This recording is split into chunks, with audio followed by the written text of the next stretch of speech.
بسم اللہ الرحمن الرحیم. السلام علیکم students, I hope you all are well. بیٹا جیسا کہ آپ کو معلوم ہے کہ ہم نے 5th چیپٹر کا سٹارٹ کیا تھا کلی بات کا, اس کا آج ہم نے کرنا ہے 5th لانگ کوشچن, ہمسائے کے حقوق. تو سب سے پہلے میں آپ کو مفہوم بتاؤں گی کہ ہمسائے سے مراد ہے پڑوسی, اور پڑوسی کو عربی میں جار بھی کہا جاتا ہے.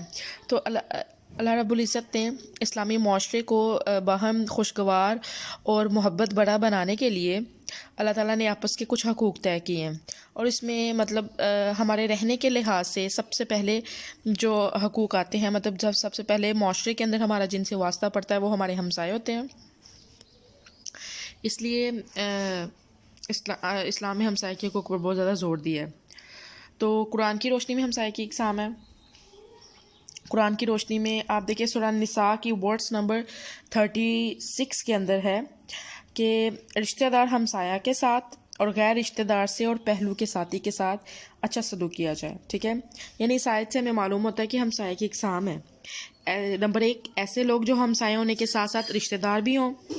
پھر ایسے لوگ جو قرب و جوار میں رہتے ہوں لیکن رشتہ دار نہ ہوں. پھر 3rd ہے وہ لوگ جو ہم نشین اور دوست ہوں, اور ایسے شخص جس کے ساتھ ہم سفر ہونے کا موقع ملے. ٹھیک ہے, یہ ہے 3 اقسام قرآن کی روشنی میں. اس کے بعد ہمسائے کے حقوق اہمیت کی اہمیت ازر حدیث بھی ہم پڑھیں گے کہ اسلام نے صرف مسلمان ہمسائے کے ساتھ ہی نیک و سلوک کا حکم نہیں دیا بلکہ غیر مسلم ہمسائے کے ساتھ بھی اچھا سلوک کرنے کی ترغیب دی ہے اسلام نے. اب دیکھیں غیر مسلم, نبی کریم صلی اللہ علیہ وسلم کا ارشاد ہے کہ غیر مسلم ہمسائے کا 1 حق ہے, مسلمان ہمسائے کے 2 حق ہیں, اور مسلمان رشتہ دار اور ہمسایہ کے 3 حق ہیں. اللہ تعالیٰ نے ایسے ہمسائے پر ناراضگی کا اظہار فرمایا ہے جو ہمسایہ کی ضرورت کے وقت معمولی ضرورت کی چیز اپنے ہمسایہ کو نہ دے. رسول اکرم صلی اللہ علیہ وسلم نے فرمایا, اللہ کی قسم وہ مومن نہیں ہے, اللہ کی قسم وہ مومن نہیں ہے, اللہ کی قسم وہ مومن نہیں ہے. صحابہ رضی اللہ تعالیٰ عنہم نے پوچھا, یا رسول اللہ کون مومن نہیں ہے؟ فرمایا جو شخص اس کا پڑوسی اس کی تکلیفوں سے محفوظ نہ رہے. حضور اکرم صلی اللہ علیہ وسلم نے ایک اور حدیث میں ارشاد فرمایا, حضرت عائشہ سے فرمایا, جبرائیل علیہ السلام مجھ کو پڑوسی کے بارے میں بار بار اچھا سلوک کرنے کی تاکید کرتے رہے یہاں تک کہ مجھے خیال ہونے لگا کہ شاید اللہ تعالیٰ ہمسائے کو وراثت میں شریک نہ ٹھہرا دے. ٹھیک ہے, اور نبی کریم صلی اللہ علیہ وسلم کی ایک اور حدیث ہے کہ جن لوگوں کا مقدمہ سب سے پہلے اللہ رب العزت کی بارگاہ میں پیش کیا جائے گا وہ پڑوسی ہوں گے. ٹھیک ہے, اب ہم نے حدیث کی روشنی میں ہمسایہ کے حقوق پڑھنے ہیں. سب سے پہلے ہمسایہ کا جو حق ہے وہ ہے اچھا سلوک. پڑوسیوں کے ساتھ اچھا حسن سلوک اختیار کرنا چاہیے, کس طرح کی زیادتی ان کے ساتھ جائز نہیں. حضور اکرم صلی اللہ علیہ وسلم کا ارشاد ہے, جو شخص اللہ اور قیامت پر یقین رکھتا ہے اسے چاہیے کہ وہ اپنے ہمسایہ کو تکلیف نہ پہنچائے. اس کے بعد اعانت ہے. اعانت کے اندر ہے ضرورت کے وقت, یعنی اعانت کہتے ہیں ضرورت کو پورا کرنا. اعانت ضرورت کے وقت ہمسایہ کی مدد کرنا فرض ہے, اور بخل سے ایسے موقع پر کام لینا جائز نہیں.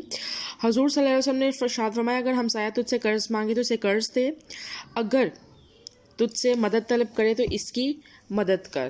ٹھیک ہے, اور اگر اس کی کوئی ضرورت ہو تو اسے پورا کر. اگر ہمسایہ کے یہاں فاقہ ہے تو خود کھا لینا جائز نہیں. حضور صلی اللہ علیہ وسلم کا ارشاد ہے, جو شخص مومن کامل نہیں جو خود پیٹ بھر کر کھائے اور اس کا ہمسایہ بھوکا رہے. اس کے بعد ہے مزاج پرسی. اگر ہمسایہ بیمار ہے تو اس کی عیادت اور مزاج پرسی ضروری ہے. جس طرح کی مدد کی سے ضرورت ہو مدد دینی چاہیے. اس کے بعد ہے تحفہ بھیجنا. عزت و آبرو کی حفاظت بھی ہے. ہمسایہ کو ایک دوسرے کی عزت کرنی چاہیے. پڑوسی کی بیوی کے ساتھ زنا کرنے والا 10 گنا عذاب کا مستحق ہے. اسی طرح چوری جو حرام ہے مگر ہمسایہ کے گھر چوری 10 گھروں کی چوری کرنے سے بدتر ہے. یہ بخاری شریف کی حدیث ہے بیٹا. اس کے بعد ہے تحفہ بھیجنا. ہمسایہ کو تحفے بھیجنے کا حکم اس لیے دیا گیا کہ اس سے محبت بڑھتی ہے, آپس کے تعلقات میں بہتری آتی ہے اور خوشگواری آتی ہے بیٹا. نبی کریم صلی اللہ علیہ وسلم نے فرمایا, ہمسایہ کی بھیجی ہوئی چیز کو حقیر نہ سمجھو, خواہ وہ بہت معمولی ہی کیوں نہ ہو. اس لیے فرمایا کہ کوئی پھل خریدے تو اپنے ہمسایہ کے گھر بھیجے, اگر اس کی استطاعت نہیں تو اس کا اظہار نہ کرے, یعنی اس کے چھلکے کو اس طرح نہ پھینکے کہ ہمسایہ کے بچے اسے دیکھ کر ان کا دل للچائے. اس کے بعد ہے جنازہ میں شرکت.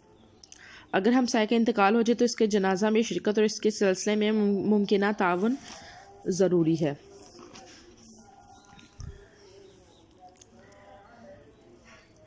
بیٹا یہ ساری جو اللہ رب العزت نے ہمیں ڈیفرنٹ لوگوں کے حقوق، کبھی غلاموں کے حقوق سے آگاہ فرمایا، کبھی ہمسایوں کے حقوق، یعنی ان سارے چیزوں کا جو وجہ ہے بنیادی وہ یہ ہے حسن معاشرت، کہ معاشرہ فلاح و بہبود کا گہوارہ بنے.